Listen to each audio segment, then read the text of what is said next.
three type of company who can really grow really fast, at least over the foreseeable future. One where some new technologies are coming in, or the kind of new product has come in whose penetration level is very low and it is getting rapid acceptance. So for example, so that they can get a major market share in market share gain will be huge. For example, hello friends, my name is Vijay Chilka and I am the Vice President with AIF PMS Experts, and I look after the different products which we offer, and our company deals in high ticket size products like PMS and AIF, which is in listed equities with a minimum ticket size of 50 lakhs in PMS and 1 crore in AIF. Again, we in this particular show we will discuss about the different products that we are going to offer. So today in our show we have Mr. Sanjay. Sanjay has 16 years of experience in fundamental and research in multiple sectors. He has been voted as the best mid-cap analyst by institutional investor and the best stock picker by Star Mind. Before joining the firm, he was a senior analyst with Bank of America Merrill Lynch from 2006 to 2016. Sanjay has started his equity research career at First Global, followed by his position in HSBC and ABN AMRO Bank. He holds a Bachelor's of Engineering in Electrical from UCE Burla and an MBA from XIM Bhubaneswar. He is a principal officer, principal founder and partner of this firm. He has an extensive research background and sector expertise greatly contribute to the firm's investment strategies. So here we will be discussing about the Ampersand's Cat 3 fund, and just to give a brief about this Category 3 fund, there are around 208 fund schemes which are in the market, and out of these 80% of the schemes are long only, and Ampersand is one of the performing fund in Category 3. Category 3 has a vast potential of scope because currently the industry is 1/7 of the PMS industry. So the potential of the growth in this particular industry is very huge. And as we want our investor to look after this particular industry as well, what is the growth opportunities, what is the cutting edge that you will get from the other investment asset class compared to like a mutual fund or a PMS. Okay, and that is the key differentiator between Category 1, Category 2 and Category 3. So we will be discussing more on the Category 3 fund of it. And the best part of the Category fund is a tax efficient because the tax are paid at the fund level. So it is a tax free at the investor fund. Moreover, the promoter in Category 3 need to deploy more capital from compared to a PMS industry. So in that sense, it is more compliant and more transparency. And there is a possibility to create more complex strategies which is difficult to build in the other asset class like a mutual fund and a PMS. So all these make this Category 3 fund a lucrative option for investment for an investor. So we will be discussing more about this fund, particularly Ampersand fund, to how it is, makes sense for a client to invest in this. Basically about the philosophy, case studies, strategies. So over to you, sir. Certainly. Yes. So a little bit more on Ampersand. It was founded in 2016 by a group of professionals. Both myself and Arun, as has been told by you, were working together in Bank of America Merrill Lynch. And when we started, the primary purpose was to deploy the years of experience in multinational firm which were following best of the practices of foreign brokerages. And also years of looking at Indian market and the understanding to create wealth for our money as well as friends and families. So it started as some kind of a private kind of a thing. Okay. And subsequently we scaled it up, and now we are talking about it in a bit more open forum and trying to get money from people who also we don't really know. As I said, that this is run by professionals, and we have in our first 7 years of existence, we delivered return of more than 24% annually. Okay. And our return it pegs us among the best. And we have been fairly consistent. In each year, we have managed to be in the top quartile performing funds. And our philosophy from very beginning has been very simple. One is that we will be growth-oriented investors. Second is that we will be market cap agnostic. That means we will be flexible in terms of small, mid, and large cap. Okay. Third thing which we will be doing all the time is that we will be very, very aggressively manage our risk. Okay. So while we will be growth oriented and while we will be flexible across market cap, etc., but we will be taking care of risks like liquidity risk. We will be taking care of risks like because the market, it changes its preferences for different type of companies. Let's say, for example, sometimes small caps do well, sometimes large caps do well. And similarly, sometimes certain themes do well, certain themes don't do well. And as an AIF, we thought that the flexibility to navigate the changes in market preferences as well as the leadership is something which will help us deliver superior performance. Okay. So it is basically a flexi cap kind of a fund? Yes, Yeah. flexi cap kind of a fund. Before I give a little bit more about the fund, I just wanted to highlight 2-3 points about why AIF. See, on an operational side, AIF resemble more of a mutual fund. Okay, yeah. Because it is a pooled account, we allot units in NAV just like mutual funds do. The difference compared to mutual fund is that we have to pay taxes while mutual funds don't have to pay taxes. So those are also the difference with respect to a PMS. PMS, they don't manage it as a pooled account and they don't pay taxes. And for every trade, clients have to pay taxes. Now, why pooled account is a better way to run the fund is what, at least as far as we are concerned, is that you don't have to think about each and every investors. Yes. You have to look at the entire pool of the money and whatever is the best way to deploy that money, you do that. So that is why whatever you see as performance, that is there for everybody. Okay. Whereas, and that is a very transparent thing, whereas that's not necessarily the thing in PMS, where what they report versus what you really get can be very different. Right.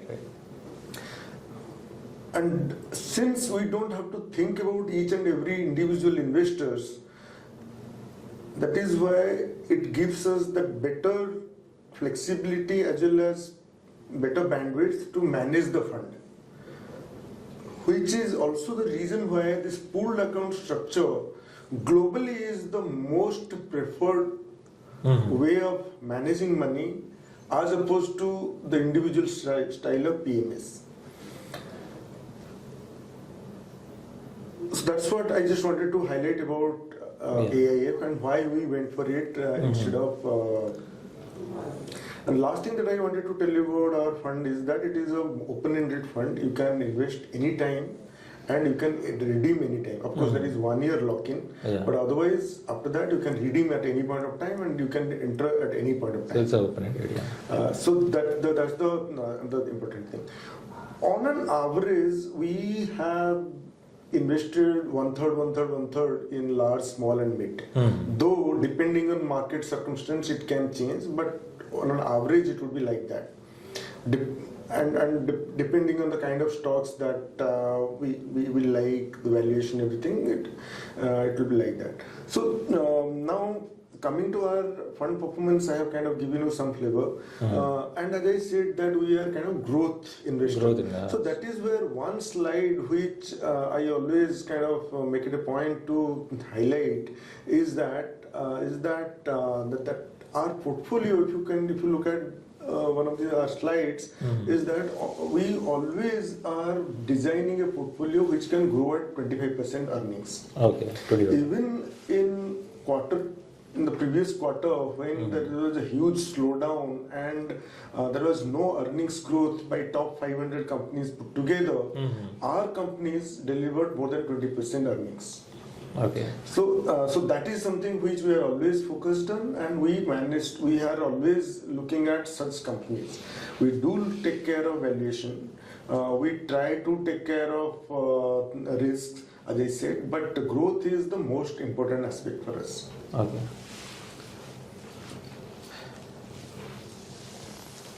Okay. So any case study which you can share with us? Okay, so before jumping into this case study, so what we typically do is that we know that there are three type of company who can really grow really fast, at least over the foreseeable future. One where some new technologies are coming in, Okay. or the kind of new product has come in whose penetration level is very low and it is getting rapid acceptance. Okay. So for example, So that they can get a major market share in coming market years. share gain will be huge. Yeah. For example, let's say we had companies like Trent. So they launched the concept of value fashion in a very interesting setup. And they were being able to scale up really fast. Okay. While their competition, they were not following that kind of business model. Their competition, either they were not able to get the right price for their customers, or they were not able to create the right experience in terms of their stores. So that is why they could gain market share rapidly. Okay. And since they were getting So in any disruptive model that they have introduced, so to gain a market share. yes, Yeah. And because of that market share gain, they could grow at 40-50% their revenue. So this is an example of a company which is gaining market share by giving a disruptive product or service. Similarly, let's say in technology side, as you know, companies like let's say Zomato, Okay. they are disrupting the retail by giving this quick delivery, quick commerce. So they will grow way faster because they are taking away market share. You can talk about competition and many such things later, but the point here is that there are certain products and technology when they are coming in and they are taking away market share, that becomes a very big growth story. And we typically try to look at those names. Those are kind of an opportunities. Yes. Then within that, so that is one type of growth story. That what is because of the product and the technology or the services, you are gaining market share rapidly. Then there are another two type of growth stories. One is that there are companies which have made huge investments, and when you make huge investment, you have taken the risk. Sometime it may go right or sometime it may go wrong, and your balance sheet will become bad and your earnings will become negative. You will start losing money. And then those companies try to restructure them and come out of that problem. Okay. So when they come out of that problem, then there will be huge growth. So some it's one of the special situations. special situation or turnaround kind of names you can say. Yeah. The turnaround can be from losses or can be some many things. But in our case, this is a stock which we no longer have, but we managed to generate good return. Was called Piramal Pharma. Okay. So that company went and bought a lot of companies in USA and Europe, and even within India also. So their balance sheet became very heavy, and the utilization fell, and they lost a lot of money. And then subsequently they brought in more equity. They did some equity infusion, and they started focusing on increasing the utilization of their facilities, and that started the turnaround. and that is why the stock did extremely well when the turnaround got complete. And some more names that we can also give you, and let's say for example, everybody would be aware of names like Suzlon and Inox. Yeah. Like they were like loss-making companies, how the turnaround happened. Then similarly, there are these railway stocks, they were all loss-making companies or not doing well, and how their turnaround happened. So we always are keeping an eye on such turnaround stories for good growth, because structural growth story is something which invariably will be very expensive. Some of the turnaround candidates may not be that expensive. Then the third type of investment which we look at for growth point of view are the cyclicals. Okay. Business cycles are always there, and almost everything can be cyclical. Even let's say for example, this Zomato, which is such a structural growth story, but it will see cycles of rise in competition. Okay, so for example, today the quick commerce, they are facing huge amount of competition. So when the competition is rising, its margin will go down. But at some point of time, it will stabilize, and then they will start to improve. So to that extent, it is also a cyclical. But then the typical cyclicals are, let's say, real estate or automobile company or something like a bank. So a lot of those companies are typical cyclicals. So we try to look at some of these cyclical names to enter when it is at the lowest point. Right. In the sense that demand cannot get any worse.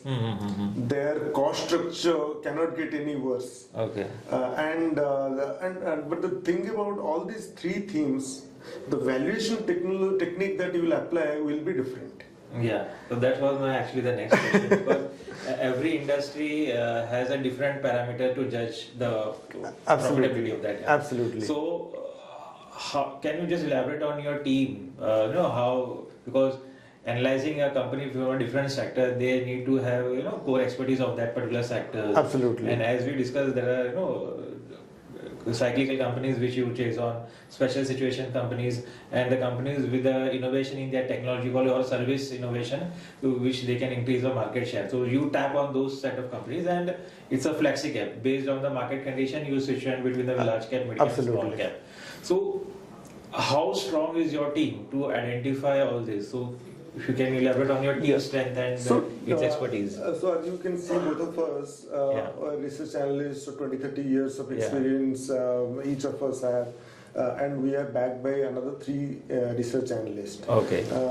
So here our research team essentially is designed more as a function of those people who will support us, and we are the one who will take the decision, not only decision, also initiate that this is a sector or this is a stock to look at, and then we will get the grunt work done by the support, and the final decision will be based on the discussion that we have.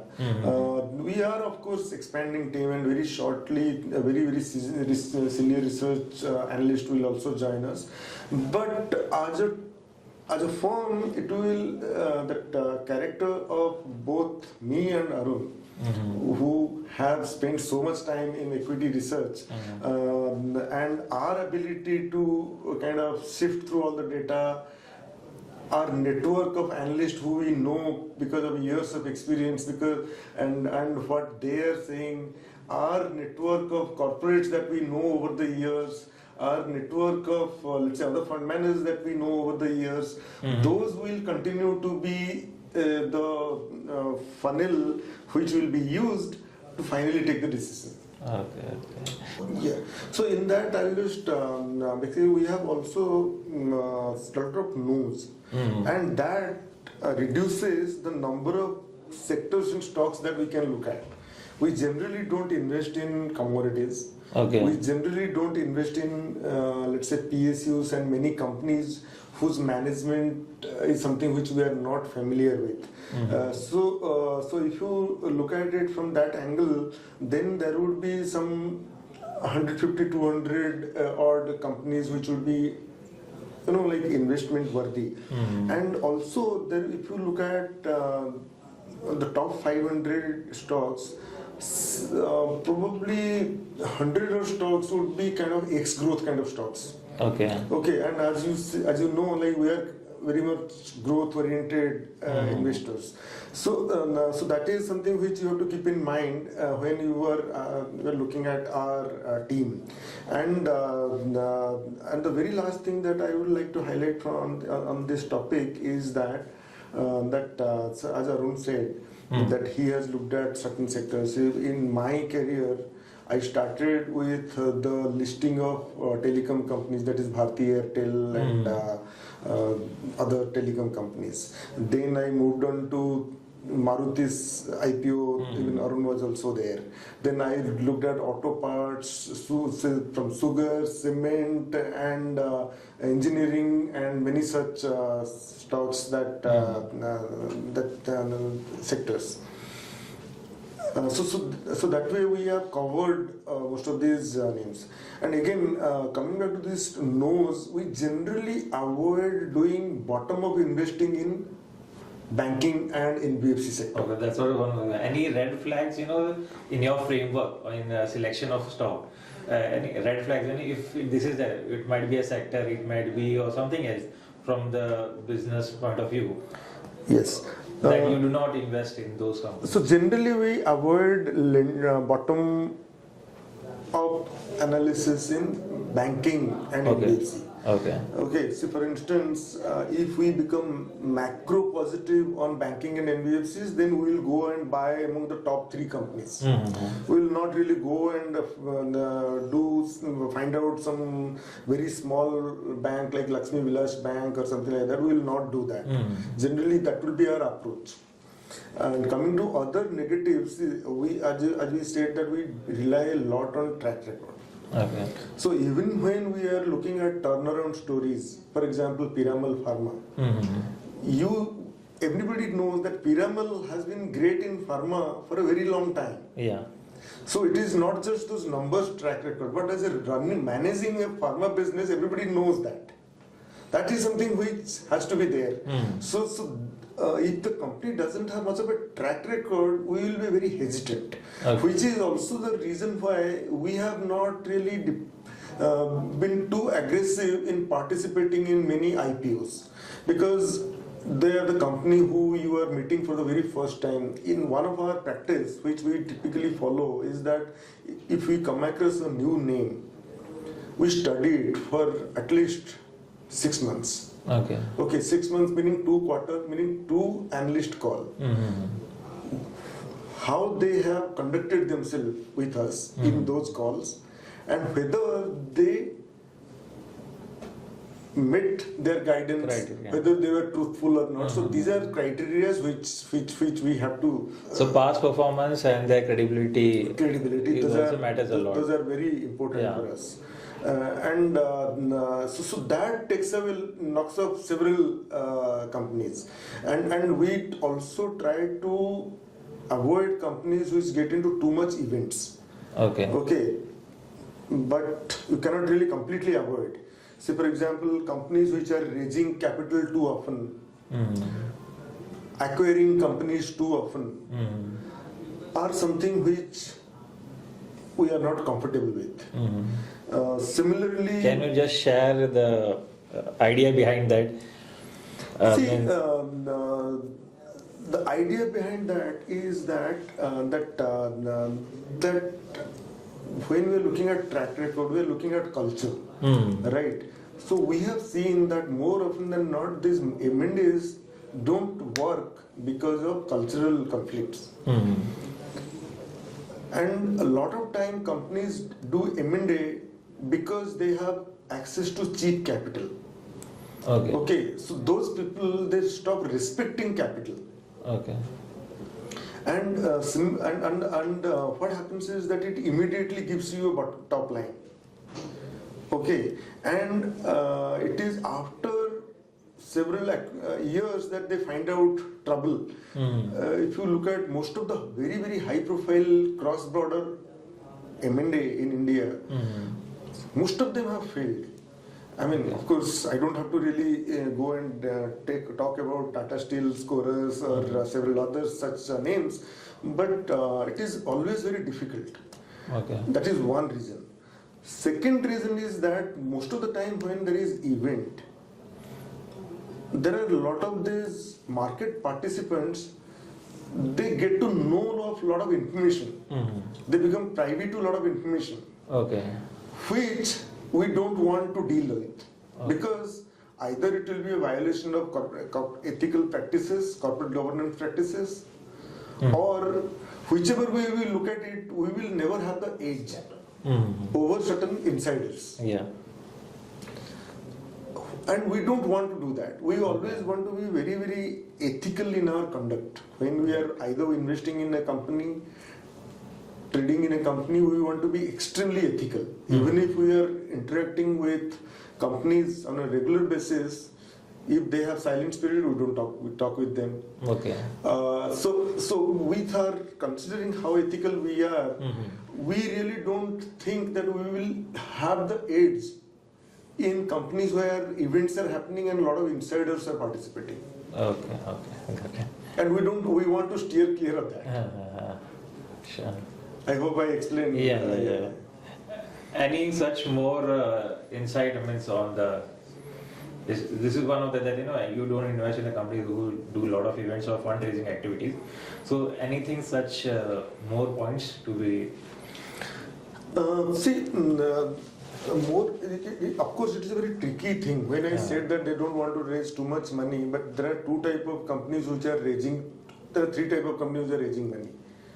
One, those who are pocketing it and taking it away, like they are raising capital by selling their stake in the company. So that means either the promoter is no longer interested or they want to get into something else. But whichever way you look at it, that is not necessarily a bad thing. In the sense that there are a lot of these promoter who want to make their company professional. But you have to be a little bit case by case. Okay. A lot of time when such companies promoters are exiting, they would have not shown good, deliberately shown some excessive profit and taking advantage of market conditions. So we are anyway not going to be with such unethical promoter. We will be with ethical promoter, but that is one thing. But the another thing is that particularly when companies are categorically saying that they are taking money to do huge mergers and acquisitions, we don't want to be with them. But there are several companies nowadays are coming into market which are seeing extremely high growth, like 50%, 100% every year, and they have to scale up really fast. And as you know, if the growth rate is way higher than the return on capital employed or return on equity, they need external capital. For example, companies in EMS space, companies in e-commerce space, they are growing way too fast. Yeah, because they need to raise the capital. They need to raise capital. But so that depends upon the business to business in which they are operating, right? Yes. But then, if you are taking advantage of the market condition and raising capital to get into businesses which are not profitable inherently, then it's a problem. But and so that is why it will be, as you said, it will be case by case. See, for example, a Zomato or a Swiggy or they need a lot of money, and they are not really generating high ROE also. Yeah. They are very single-digit ROE. But we are still giving them money. That is because we are thinking that once the leadership emerges, let's say 3 years down the line or 4 years down the line, they will generate healthy ROE of 20-30%. Because of the increased market. Yes. So eventually that business model has to make sense. Yeah. So for example, this food delivery business of theirs has already kind of matured, and they are making very healthy ROE in that. So this EMS companies, they are on their steady business, they are generating 25-30% ROE. But they are growing way faster because they are seeing the growth. So there probably you can make exception, but then you have to take a call that they are getting into the right businesses and they will not take this money and get into something wrong. Okay. But that of course is there. But typically access to cheap capital promotes very wrong behavior. See, I mean the kind of competition that we are seeing in e-commerce space would not have been there if they would not have got to raise that much capital that easily. Okay, so that is why it is kind of a chicken and egg story. Where you will enter and where you will exit, it will become it is going to be a big call. Like let's say for example last year 3-4 lakh, okay, and money was easy. Now that the market is seeing a correction, you will see far fewer IPOs. So this is the nature of the market. But my limited point here is that things will always be dynamic and we have to be careful in it. And we have to back the right kind of businesses and right kind of promoters. Okay. I have one more question. Can you just tell me what is the sector-wise weightage in your portfolio as of now? See, I'll just give you that. See, today, let's say this consumer and consumer discretionary staples and consumer cyclicals, those kind of names, all put together, the different type of consumer, if I add it up, then there would be somewhere around 25-30%. Okay. Okay. Then there are these healthcare, which also we are clubbing it. We can club it but later, but healthcare is as such about 12%, and then technology is another thing which would be about 18-20%. But technology, it is not just IT for us, but let us say some of these e-commerce companies or some of these electronics manufacturing companies, they will be also be part of it. So that would be another 20%. And then financial services right now would be about 16%. Okay. Half of it would be capital market and half of it would be banks and NBFCs, which is where we are very, very hugely underweight, you can say. But and in capital goods also, again, like what I want to highlight is that we are generally, just like I said, that market cap agnostic. So sector is something which, though we have to say the way you understand, but the way we approach is more of a theme. Okay. Theme in the sense, see, if you look at, there are 3 things in stock market. We name it different way. For example, bank is a consumer facing. Right. So there are 3 things: consumer, technology and energy, right? And how do you play, and what those will be one third. But which companies will benefit at what point of time is what we have to see. But I will give you an example. Till last year, let us say companies which were adding capacity in terms of electricity, let's say how much of gigawatt of capacities, they were benefiting. Once you add those capacity, there is the excess capacity, then probably we are hoping that the cost of electricity will come down. Right. If the cost of electricity come down, then companies like, let us say, electric vehicle manufacturer or air conditioner manufacturer, they will benefit because the affordability will increase. On a big picture level, the theme will remain same. That is energy. Right. But who is benefiting may change. Sector, so that is why. That is how we look at it. Why I am saying this is this.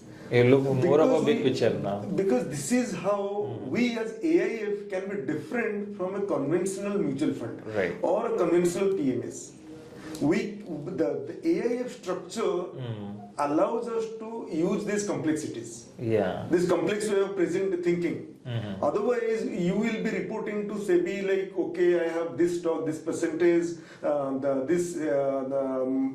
and market cap category will be defined by somebody else. For example, we are flexi cap. We will decide to ourselves whether 1 lakh crore is mid cap or large cap or small cap. Mutual funds don't have that flexibility. Yeah, that's make a differentiator between both Yes. the products, right? So that is an artificial barrier which is being created by regulators. That this is large cap and this is mid cap. For a fund of our size and the kind of overall market it is, we should be taking advantage of this regulatory bottlenecks which are there in running funds. Okay. That is where AIF comes into picture. They will define themselves as banks. We may define as, let's say for example, somebody into payment can be clubbed as a bank, but regulator will They have their different category and you take a can lot of time to differentiate. recognize that. So that is very important, which is why when you are asking that question, I have to answer the way you understand. But having said that, I will also have to again go back to why AIF. Yeah. That complex strategy is possible not, in this. not necessarily derivatives, Yeah. which we don't do. Complex strategy can also be these things. That how are you classifying your market cap? How are you classifying your company in which sector? Those are things which is very important for you to understand. So that is why whenever this question comes like which sector, we really struggle to answer. That is because, let's say for example, I have said these are healthcare. We don't have the traditional healthcare generics pharma companies here. We might be having most of it are into CDMO or those kind of space. Okay. But since you understand it that way, I have to club it like that. Right, okay. Yeah, sure. Yeah. That was a very good session and an interactive session, and I think we have covered most of the part of it. So I think our viewers will get a lot of information about the product, and they will definitely look up to it. So, Thank you, sir. sir. Thank you very much. Thank you.